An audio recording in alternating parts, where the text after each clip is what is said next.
Ó, meus parabéns. Meus parabéns pra você, viu? Você sabe como é que faz pra você pegar um time que tá interessado em vencer e transformar ele num time medíocre? Chama o cara aqui, ó. Ele sabe, tá? É muito simples. É só você pegar um clube que tá lutando contra o Z4 e colocar um técnico covarde lá. E aí você vai ter a somatória perfeita de um rebaixamento escrito e anotado. O jogo começou. Eu não vou nem entrar nos detalhes que todo mundo já sabe. Então vamos falar logo do que interessa. O Atlético Goianiense começou o jogo bem.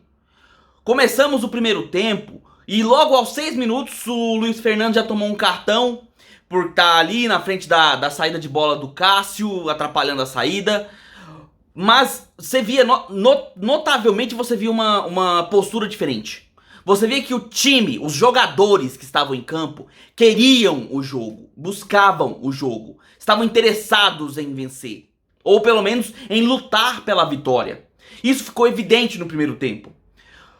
Os primeiros 15 minutos de jogo foi uma trocação franca. O Corinthians teve chances, o Atlético teve chances. Tanto é que, com 12 minutos do primeiro tempo, uma jogada que foi completamente mérito do Corinthians, até os últimos segundos, o Corinthians armou o time pelo meio, saiu tocando com o Renato Augusto.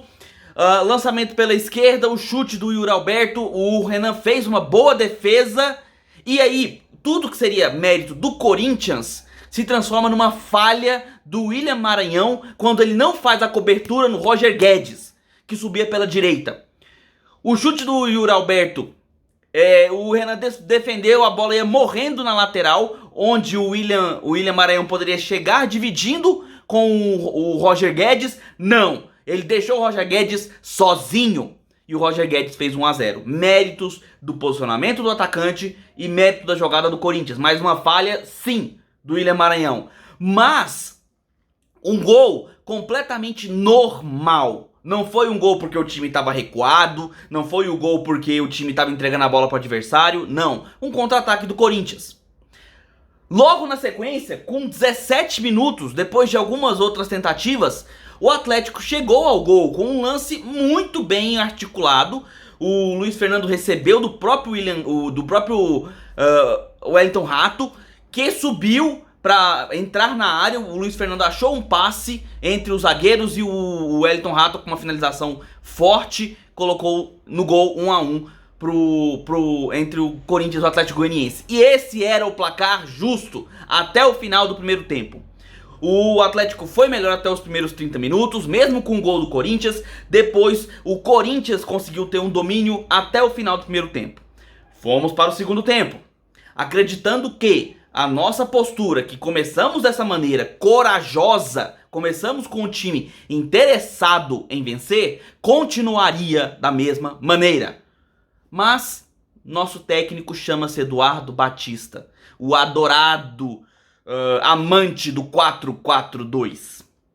E aí o que acontece? Viemos para o segundo tempo com a mesma postura, afinal voltamos com os mesmos jogadores. O time manteve a postura com marcação alta, pressão, jogando em cima, o jogo estava aberto, o Corinthians tinha chance, o Atlético teve 2 chances claríssimas, sendo que numa delas o Cássio fez uma incrível defesa, completamente mérito do goleiro. E aí, pouco tempo depois desses primeiros 10 minutos ali, o Léo Pereira entrou no lugar do Ayrton, que já estava desgastado por conta da marcação sendo feita no primeiro tempo. Beleza, o espírito do time se manteve. O espírito do time ainda estava de lutar, ainda estava chegando à frente, com cruzamentos, jogadas pela direita. O Dudu, que pra mim tem sido bem aquém do que ele pode ser na marcação, nas bolas que são colocadas às suas costas e também na cobertura, veio pelo menos fazendo boas jogadas ofensivas, triangulando ali com o próprio Léo Pereira, onde eles tiveram 2 boas chances de gol, um chute inclusive que passou raspando a trave. O Corinthians também subia muito bem, apesar do Renato Augusto ter ficado bastante anulado no segundo tempo. O Corinthians subia com o Roger Guedes, com o Yuri Alberto, com algumas finalizações, cruzamentos pela direita feitos pelo Fagner. Mas era um jogo, apesar de franco, muito mais para o Atlético fazer um gol do que para o Corinthians, pelo menos até aquele momento, e na minha opinião, claro, posso tá vendo, né, com um olhar um pouco mais de torcedor, mas pelo menos é o que eu entendia até a saída do Luiz Fernando. Luiz Fernando, não sei se vocês lembram, né, você que é torcedor do Dragão e você torcedor do Corinthians que assistiu o jogo, e você torcedor de outro clube que estava acompanhando, vocês viram que o Luiz Fernando era o quê dentro do campo? Um ponta esquerda, ele era um ofensivo, o time estava jogando num 4-3-3. Mas, na verdade, não era nem um 4-3-3 real. Ele tava quase como um 5-3... Um 5-1... Sei lá. Eu sei que era 5 zagueiros. E... Porque o William Maranhão tava fazendo uma posição quase como se fosse um terceiro zagueiro. Então era uma linha de 5, mais uma linha de 4 na frente e um atacante que era o Churin. Mas essa linha de 4, ela era mais móvel, porque a gente tinha o Léo Pereira pela direita, o Luiz Fernando pela esquerda, o Churin centralizado e o Wellington Rato ali flutuando. Quando o Luiz Fernando saiu, o que a gente esperava? Não, vai entrar com um ofensivo, para substituir um ofensivo e manter a pegada que a gente está tendo. Isso é o que se espera de um técnico de Série A, que tem interesse em que o time permaneça na Série A. Porque não adianta mais, cara, ficar brigando por empates. O planejamento do Eduardo Batista, de acordo com o que ele falou durante a semana, era conseguir 4 pontos nesses 2 jogos, contra Corinthians e contra Avaí. Agora, por que não, em vez de 4, conseguir 6? Ou se for conseguir os 4, por que os primeiros 3 não poderiam ser contra o Corinthians? Qual que é o problema disso? Estamos jogando contra o adversário fora de casa, assim como vamos jogar contra o Avaí. Qual que é a diferença entre jogar contra o Corinthians ou contra o Avaí? Principalmente se a gente levar em conta que o time estava jogando bem. O time estava bem postado em campo. Mas não. O empate contra o Corinthians é o suficiente. Eduardo Batista, a gente tá em qual posição, cara? A gente tá em quê? 11º? Ah, não sei, 14º talvez. Não, nós somos o vice-lanterna. Isso é hora de brigar por empate. Já nós estamos aí faltando 10 rodadas para acabar o campeonato. Acorda! É hora da gente conseguir vencer adversário que não que a gente não cara, até perco as palavras, é de tanta raiva. Onde a gente não é favorito. Aqui no Campeonato Brasileiro nós não somos favoritos contra ninguém. Nós somos os vice-lanternas. Então jogar contra um Corinthians, contra um Flamengo, contra um Avaí, contra o diacho que for, não faz diferença.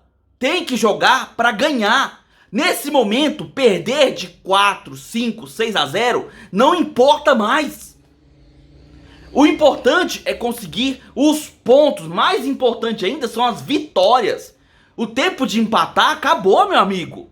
Você queria empatar? Empatasse contra o Inter, segundo colocado do Brasileirão, jogando aqui dentro. Queria empatar? Empatava contra o Coritiba, jogando lá fora, nos domínios do Coxa. Esse era jogo pra você empatar. Nós estamos na 28ª rodada. É jogo de vencer. Não tem mais tempo pra gente ficar recuando. Só que aí, ele tirou o Luiz Fernando e colocou o Edson Fernando. Voltando à velha e já derrotada formação com 3 volantes no nosso odiado 4-4-2. Jogando com o Léo Pereira pela direita como segundo atacante e o Churin enfiado lá na frente como um centroavante. No meio, ele formou naquele momento a linha com William Maranhão, o Gabriel Baralhas, Edson Fernando e o Wellington Rato, que já estava caindo pelas tabelas. Resultado, o que você espera de um time que joga recuado? Chama o adversário pro seu campo. E é isso que acontece, cara. Você tá jogando contra o Corinthians dentro da Arena Itaquera. O que você tem que fazer? O óbvio, cara, isso é... Eu não sou técnico. Você que é técnico deveria saber do óbvio. Tira o adversário do seu campo defensivo. Isso é o mínimo que você tem que saber. E é o mínimo que você tem que fazer. A bola tem que estar do meio de campo para o ataque. Se você coloca uma formação com 4-4-2 recuado, como você estava fazendo, você chama o adversário para o seu campo de defesa. Isso é tão óbvio que chega a ser ridículo.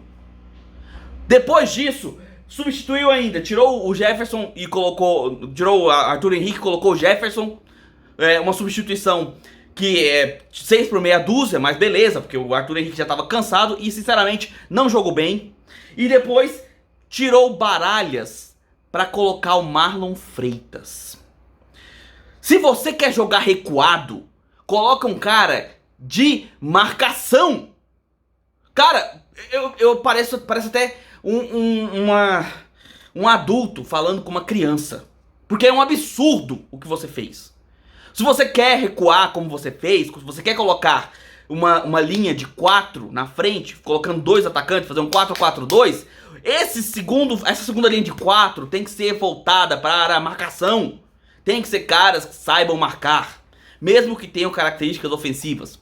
E o Marlon Freitas, ele é um segundo volante que age como meia articulador. E detalhe, o Marlon Freitas claramente não tá afim de jogar. Vamos ser sinceros, o cara tá com um contrato lá no Botafogo. Você acha que o cara tá interessado em botar o pé numa dividida pra se quebrar, pra ficar contundido e começar a temporada 2023 no departamento médico? Seja inteligente, pelo menos isso. Já que você não é um bom técnico, tenha pelo menos a inteligência de sacar o óbvio. Marlon Freitas já não tá mais interessado em se entregar à causa. E eu, no lugar dele, talvez fizesse o mesmo. Óbvio, eu tenho um contrato com um clube com uma história muito maior que o Atlético Goianiense. Vamos ser sinceros, o Botafogo é um gigante no futebol, principalmente agora, como uma SAF. Eu tenho um contrato desse. Eu vou entrar numa dividida para correr o risco de me lesionar? De jeito nenhum. Ah, e só para constar uma curiosidade, ele fez 4 substituições, porque ele fez 3 paradas no segundo tempo e tirou apenas 4 pessoas. Poderia ter feito uma 5ª substituição, se tivesse sido esperto e feito uma troca, né, ali entre elas, colocar mais um jogador, mas ele não quis. Ele queria só recuar o time. E beleza, ele recuou o time. E qual que é o resultado disso? Aos 44 minutos, aliás, perdão, aos 41 minutos do segundo tempo, o Renan, que já vinha conseguindo salvar o Atlético Goianiense em diversas chegadas do Corinthians, após essa postura defensiva, não conseguiu segurar um chute do Roger Guedes, que inclusive para mim foi o melhor jogador em campo. Com isso, o Yuri Alberto, em posição legal, conseguiu finalizar e fazer o segundo gol do Corinthians, que vence com méritos, porque foi um time corajoso. Coisa que o Atlético Goianiense havia sido até o Eduardo Batista colocar sua mão covarde na formação do time. Essa derrota eu coloco na conta do senhor Eduardo Batista. Um técnico medroso. É isso que você é. É isso, galera. Eu não tenho muito mais o que falar. Era uma vitória que a gente poderia ter conquistado pela postura que nós tivemos. Jogamos com coragem até o momento em que o time foi mexido. Existe esperança para ficar na Série A? Torcedor é torcedor. Eu sou torcedor e, como tal, vou acreditar até o fim. E vou estar com o Atlético Goianiense até o fim. Seja na Série A, seja na Série B. Mas, com todo o respeito aí à diretoria do Atlético, Adson, e quem seja lá quem for que teve responsabilidade nesse pitaco desse nome, vocês contrataram um técnico para cair. É um técnico para ser rebaixado. Quer continuar na Série A? Eu acho que para trocar é tarde demais. Tem algumas opções aí no mercado, algumas inclusive que muita gente fica dando pitaco, não é? Algumas velhas opções, conhecedoras aí, né, do clube. Mas nós estamos faltando 10 rodadas, cara. Eu sei que dá matematicamente, mas dentro de campo, com esse técnico, eu não acredito. Vocês têm que fazer muito mais. Vocês, comissão técnica, tá? Tem que fazer muito mais para que eu possa acreditar na permanência do Atlético. Eduardo Batista, eu não preciso de você no meu dragão.